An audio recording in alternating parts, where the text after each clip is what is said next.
మీరు ఇంజనీరింగ్ చేశారా? జాబ్స్ కోసం సెర్చ్ చేస్తున్నారా? 3600 మందికి పైగా స్టూడెంట్స్ కి జాబ్స్ వచ్చేలా చేసిన code Gyan 100 days software course లో జాయిన్ అవ్వండి. మీ కెరియర్ ని బిల్డ్ చేసుకోండి.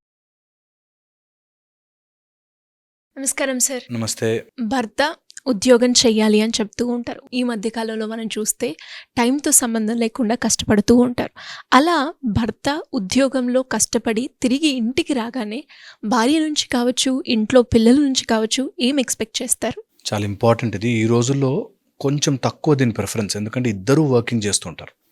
కానీ ఇప్పుడు మనం మాట్లాడుకునే సీన్ ఏంటంటే, ఒకవేళ భార్య ఇంట్లో ఉండి భర్త వర్క్కి వెళ్ళి వస్తూ ఉంటే అనే సిచ్యువేషన్లో చాలా ఎక్స్పెక్ట్ చేస్తాడు. వన్ థింగ్, హ్యూమన్ స్పీషీస్ మొత్తం, అబ్బాయి అమ్మాయి కాదు, ఎవరైనా సరే బ్రతికేది, ఎవరైనా భలే చేసావు, బాగా చేసావు, నువ్వు సూపర్ అని అనడాని కోసం మనసు పీకుతూ ఉంటుంది. భర్త ఆఫీస్లో ఏదో వర్క్ చేసి ఇంటికి వస్తే ఫస్ట్ థింగ్ చూడాల్సింది భార్య, ఫస్ట్ థింగ్ అనుకోవాల్సింది, మా ఆయన గ్రేట్, నో మ్యాటర్ వాట్, ఎన్ని కష్టాలున్నా మా ఆయన గ్రేట్, మా ఆయన అనే ఒక ఫీలింగ్ వచ్చిన రోజున డెఫినెట్లీ లైఫ్ బాగుంటుంది. ఆ ఫ్యామిలీ బాగుండడానికి ఇది ఎవరి సైడ్ అయినా తీసుకోవచ్చు. ఫస్ట్ థింగ్, ఎవరి దగ్గర గెలిచినా గెలవకపోయినా భార్య ముందు భర్త గెలవాలనుకుంటాడు. First thing, he wants to win. Wife కళ్ళలో మాత్రం ఎప్పుడు భర్త పడిపోకూడదు అనుకుంటాడు. So first thing, he expects that appreciation, that నువ్వు ఈరోజు చాలా కష్టపడ్డావు, నువ్వు సూపర్, నువ్వు ఉన్నావు కాబట్టే మేము ఉన్నాం అనేటట్టుగా ఆ ఫీల్ ఇవ్వడం చాలా చాలా ఇంపార్టెంట్. సెకండ్ వచ్చేసి, హీ ఎక్స్పెక్ట్స్ దట్ ఇంటికి రాగానే ప్రశాంతత ఉండాలి. బయట ఎన్ని తిరిగినా, అమ్మో ఇంటికి వస్తే నసరా బాబు అని అనిపించిన మొగుడు ఎప్పుడు ప్రశాంతంగా ఉండలేడు.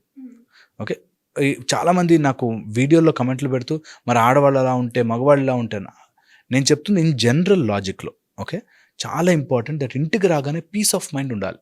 ఎక్కడికి పోయినా సరే ప్రశాంతంగా ఇంటికి వచ్చి 4 ముద్దలు తిని పడుకోవాలి, నా భార్య దగ్గర ఉండాలి అనే ఫీలింగ్ తెప్పించకపోతే ఎలాంటి మగవాడైనా డిజాస్టర్ అయిపోతాడు. ఓకే, చాలా ఇంపార్టెంట్.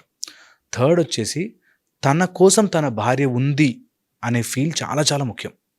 ఓకే, ఎప్పుడైనా ప్రాబ్లం వచ్చినా, ఏదైనా కోపం వచ్చినా, ఏదైనా గొడవ వచ్చినా, మనిద్దరం ఒకటి, వీఆర్ ఇన్ వన్ టీమ్, మనిద్దరం కలిసి ఆడుతున్నాం ఈ గేమ్ అనేది భార్య సపోర్ట్ లేకపోతే ఎట్లాంటి మగాడన్నా నాశనం అయిపోతాడు. క్లియర్ అది. అందుకోసమే ఎప్పుడు హీ ఎక్స్పెక్ట్స్ దట్ ఏమన్నా కానీ నా భార్య ఉంది, నాకు షీ విల్ సపోర్ట్ మీ.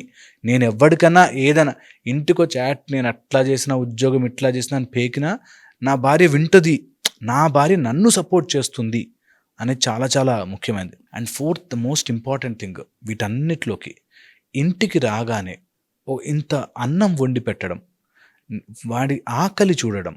అంటే నువ్వు కష్టపడి వస్తున్నావు, ఆర్ నువ్వు పని చేసుకొస్తున్నావు, నువ్వు ఎలాంటి చిన్న పనైనా పెద్ద పనైనా కానీ నీ ఆకలి తీర్చే బాధ్యత నాది, అన్నపూర్ణగా నేను ఇంటిని చూసుకునే బాధ్యత నాది అనేది ఒకటి ఇవ్వాలి. అండ్ ఫిఫ్త్ పాయింట్, ఫ్యామిలీస్కి నిలబడడానికి, ఒక అంటుకోవడానికి ఇటుకల మధ్యలో సిమెంట్ ఎలా అయితే అంటిస్తుందో అలాగా ఒక భార్య ఒక ఫ్యామిలీని అంటిస్తుంది. చెప్పకుండానే హస్బెండ్ ఎక్స్పెక్ట్స్ దట్ ఇల్లు నీట్గా ఉంటుంది, నా భార్య ఉంది కానీ అప్పచెప్పేస్తే she will take care of it అనే ఒక ధైర్యం వచ్చిన రోజున డెఫినెట్లీ ఆ రిలేషన్షిప్ బాగుంటుంది. ఓకే, అండ్ భర్త ఎక్స్పెక్ట్ చేసే ఇంకొక అతి ముఖ్యమైన పాయింట్ ఏంటంటే, తను నాకు ఇరిటేషన్ కాదు, whatever she's there, she's never in irritation to me, నా ప్రాబ్లమ్స్కి తను కూడా కారణం అవ్వదు అనే భర్త చాలా. అందుకని ఎక్స్పెక్ట్ దట్ ఏదన్నా కానీ నాకు ఫ్రమ్ హర్ సోర్స్ నాకు ప్రాబ్లం రాదు, నా ఫ్యామిలీని వాళ్ళ ఫ్యామిలీని అందరినీ కలిపి చూసుకుంటుంది, she will hold it very well అన్నది చాలా చాలా ఎక్కువగా భర్తలు ఎక్స్పెక్ట్ చేస్తారు. ప్లస్ తను ఉన్న పొజిషన్కి ఇంట్లో ఒక కొడుకులాగా, నేను లేకుండా ఉన్నప్పుడు మా అమ్మా నాన్నని ఒక కొడుకులాగా చూసుకోవాలి అని ఎక్స్పెక్ట్ చేస్తాడు. కొన్ని సిచ్యువేషన్స్ ఎలా అవుతాయంటే, అత్తమామలు చాలా రూడ్గా ఉంటారు, చాలా వర్స్ట్గా బిహేవ్ చేస్తారు, వాళ్ళు టార్చర్ పెడతారు, ఇలా ఉంటాయి. అలాంటి వాళ్ళ కండిషన్ స్పెసిఫిక్ కానీ, లేకపోతే ఇన్ జనరల్గా ఒక భర్తకి రూట్ ఈజ్ తన కడుపు, తన ఫ్యామిలీ, ఈ రెండు. And enormous amount of love. ఏమొద్దు, భార్య లవ్ చేస్తే, ప్రేమగా చూసుకోగలిగితే భర్తని, ఆటోమేటిక్ బాగుంటుంది. ఇది రావాలి అంటే నిజంగా జెన్యూన్గా ఫ్రమ్ హార్ట్ లవ్ రావాలి, ఇద్దరికీ రావాలి. దట్ నా కోసం అన్నీ వదులుకొని వచ్చిన భార్య is so important to me అని భర్త నా కోసం నీతోనే స్టిక్ ఆన్ అయి ఉంటాను, జీవితాంతం ఈ నెక్స్ట్ 70 సంవత్సరాలు నీతోనే ఉంటానని నమ్మి వచ్చిన భార్యని అంతే బాగా చూసుకోవడం ఇద్దరి రెస్పాన్సిబిలిటీ. అది ఎంత పవిత్రంగా ఉంటుందంటే, ఇది మనకి తెలియక బాధపడుతున్నారు చాలామంది. ఏదైనా కానీ ధర్మం ఇంపార్టెంట్. అందులో భార్యాభర్త ధర్మము వాళ్ళు చేయాల్సినవి ఈ రోజుల్లో జనరేషన్కి అర్థం కానిది. జస్ట్ ప్లెజర్ అండ్ ప్రేమ చూస్తున్నారు. ప్రేమ లేకపోయినా, ప్లెజర్ లేకపోయినా ధర్మం చాలా ముఖ్యం. అవును. ధర్మముగా ఉండడం అనేది ఎంత ఇంపార్టెంట్ అంటే, ఒక బ్యాడ్ హస్బెండ్ రావచ్చు, బ్యాడ్ వైఫ్ రావచ్చు, బ్యాడ్ పిల్లలు రావచ్చు, ఏదన్నా భార్య భర్త ధర్మాన్ని నిలబెట్టాలి మేము అని అనుకుంటే, ఈ టెంపరరీ ప్రేమలు ఉంటాయి చూసావు, బయట ప్రేమలు, ఈరోజు నీట్గా రెడీ అయితే ప్రేమ, రెడీ అవ్వకపోతే ప్రేమ లేదు, ఇది ఉండదు. నా భార్య, నా భర్త అనే ఫీలింగ్ ఉన్న రోజున అన్నీ కలిసి వస్తాయి. And that is a super power. కొంతమందికి కుజుడు లోపం ఉండో, లేకపోతే ఒక కేతు చంద్రుల్లో ఉండో, ఇట్లాగా రకరకాల కాంప్లికేషన్స్ వల్ల పాడు చేసుకుంటారు. కానీ వీళ్ళందరూ తెలుసుకోవాల్సింది ఏంటంటే, ధర్మం ఈజ్ మోర్ ఇంపార్టెంట్. ఇది చాలా చాలా ముఖ్యమైనదని తెలుసుకోవాలి. నా ఇంటెన్షన్ ఏంటంటే, ఒకవేళ కనుక అలా బాధ పెడుతూ, ఇబ్బంది పెడుతూ, మొగుడిని సతాయిస్తూ ఆర్ భార్యని సతాయిస్తుంటే, ఈ ఒక్క వీడియో చూసిన ఒక్క క్షణం వెనక్కి వెళ్ళి ఆలోచించాలి. That I will not be the cause for pain in my family. నేను నా ఫ్యామిలీకి పెయిన్ అవ్వను, వాళ్ళు ఎలా అన్నా ఉండని అనేది కనుక నేర్చుకోగలితే that will be life changing. ఇప్పుడు ఈ హస్బెండ్ ఇంటికి రాగానే ఆ ఉన్న గొడవలలో చాలామందికి అర్థం కాని concept talking straight. Talking straight అనేది చెయ్యరు. ఎస్, ఇండైరెక్ట్ వే, ఇండైరెక్ట్గా మాట్లాడతారు, ఎప్పటివో తీసుకొస్తారు. ఈ ఒక్క లాజిక్ అర్థమైతే ఏ ఫ్యామిలీ అసలు ఇబ్బందులు ఉండవు. They just don't talk straight. ఆ మాత్రం తెలీదా నీకు? ఆ మాత్రం అర్థం కాదా? నీకు ఎవరు చెప్పారో నీకు తెలీదా? నీకు తెలియకుండానే నువ్వు చేసావా? ఇలాంటివి ఆర్ సో రాంగ్. అండ్ ఒక ఫ్యామిలీ నాశనం అయిపోతుంటే చూసి ఆనందించే వాళ్ళు చుట్టుపక్కల నీకు చాలా ఫీడింగ్ ఇస్తారు. ఒక భార్య భర్త సపరేట్ అయిపోతే దానికి ఎంతమంది కారణమై ఉంటుంది తెలుసా? అత్త మామలు ఏదో మాట అంటారు, కజిన్స్లో ఏదో మాట అంటారు, ఈ మాత్రం చేయలేడా నీ కోసం అంటారు. ఇలా అన్ని మధ్యలో పుల్లలు వేసి పాడు చేసేవాళ్ళు చాలామంది ఉంటారు. అందుకోసమే మనం వెరీ వెరీ కేర్ఫుల్గా థర్డ్ పర్సన్ని ఫ్యామిలీలోకి తీసుకురాకూడదు ఎప్పుడు. సో ఒకవేళ ఒక హస్బెండ్ ఇంటికి వచ్చినప్పుడు ఎవరి ఇన్ఫ్లుయెన్స్తోనో నా భార్య మాట్లాడుతోంది అని తెలిస్తే డివాస్టేటింగ్. అది లోపల నలిగిపోతాడు. భార్య ఆర్ భర్త వాట్ ఎవర్, థర్డ్ పర్సన్ ఇన్ఫ్లుయెన్స్తో ఎప్పుడు మాట్లాడకూడదు. నాకు ఇలా అనిపించింది, నేను ఐఎమ్ థింకింగ్ లైక్ దిస్ అని స్ట్రైట్గా మాట్లాడే బుద్ధి కనుక వస్తే అసలు ఎంత బాగుంటుందో ఫ్యామిలీ లైఫ్. నాకు బాధ అనిపించింది, నువ్వు అలా బిహేవ్ చేయడం నాకు నచ్చలే, ఈజ్ టాకింగ్ స్ట్రైట్.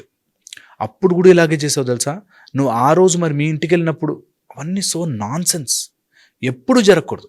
మాకొచ్చే కాల్స్లో, మాకొచ్చే రిలేషన్షిప్ ఇష్యూస్లో యూ విల్ నాట్ బిలీవ్ అండి, అన్నెసెసరీ విషయాలు ఎప్పుడెప్పుడువో. ఆ రోజు రోడ్డు దాటుతుంటే కూడా అలాగే చేసింది, ఆ రోజు ఇలా చేస్తుంటే ఆమె ఇలాగే చేసి, వాడు ఇలాగే చేశాడు. యాక్చువల్గా మీరు అన్నది కూడా కరెక్టే. మీరు ఇంకో ప్రిన్సిపల్ కూడా చెప్పడం జరిగింది, సన్ రైజ్ సన్సెట్ అని. ఓకే, కానీ ఆ కన్వర్జేషన్ పాయింట్ ఆ మూమెంట్లో అవ్వలేదు. ఓకే, అవ్వాలి అనుకున్నాం, ఒకసారి క్లియర్ అయిపోయింది, చేసామనుకోండి ఆ కన్వర్జేషన్. బట్ అదే రిపీట్ అవుతుంటే మళ్ళీ అదే కన్వే చేయడానికి ట్రై చేస్తారు, కానీ అది రిపీట్ అవ్వకుండా ఉంటే వాళ్ళు కూడా కన్వే చేయరు కదా సార్. ఇదే అంటున్నా, ఇక్కడ మనసు బాగాలేకపోతే అంటే వాడి ఇంటెన్షనే తప్పను. ఇప్పుడు వాడు తన హస్బెండ్ ఇంటికి వచ్చాడు అంటే వాడు బయట అన్ని పిచ్చి పనులు చేసి ఇంటికి వచ్చి ప్రేమ ఎక్స్పెక్ట్ చేస్తే రాంగ్. ఒకవేళ సిన్సియర్గా ఉన్న వాళ్ళని కూడా మనం దూరం పెట్టకూడదు. మన కోసం మ్యాక్సిమం అందరూ 100% కరెక్ట్ ఉండరు, అందరిలో ఏవో ఒక లోపాలు ఉంటాయి. ఆ లోపాలను మనం తెలుసుకుని కరెక్ట్ చేసే మైండ్ సెట్ని ఫ్యామిలీని అలా స్టిక్ ఆన్ చేసుకుని ఉంచుకోవడం ఒక గొప్ప వరం. సో కొన్నిసార్లు మిస్టేక్ అయినా కూడా వాటిని కరెక్ట్ చేసుకుని నెమ్మదిగా మన దారికి తెచ్చుకుని మాట్లాడుకుని చేయడం అందరికీ కాదు, టాలెంట్ అందరికీ రాదు. అట్లా ఒక్కోసారి కోపంగా మాట్లాడతారు, ఒక్కోసారి ఇరిటేట్ అవుతారు, ఒక్కోసారి చెప్తారు, గొడవ పడతారు. బట్ అల్టిమేట్లీ వన్ ఫ్యామిలీ, నా వైఫ్ నన్ను దగ్గరికి తీసుకుంటుంది, నన్ను సరిగ్గా చూసుకుంటుంది అనే నమ్మకం తెప్పించగలిగితే that will be very very helpful.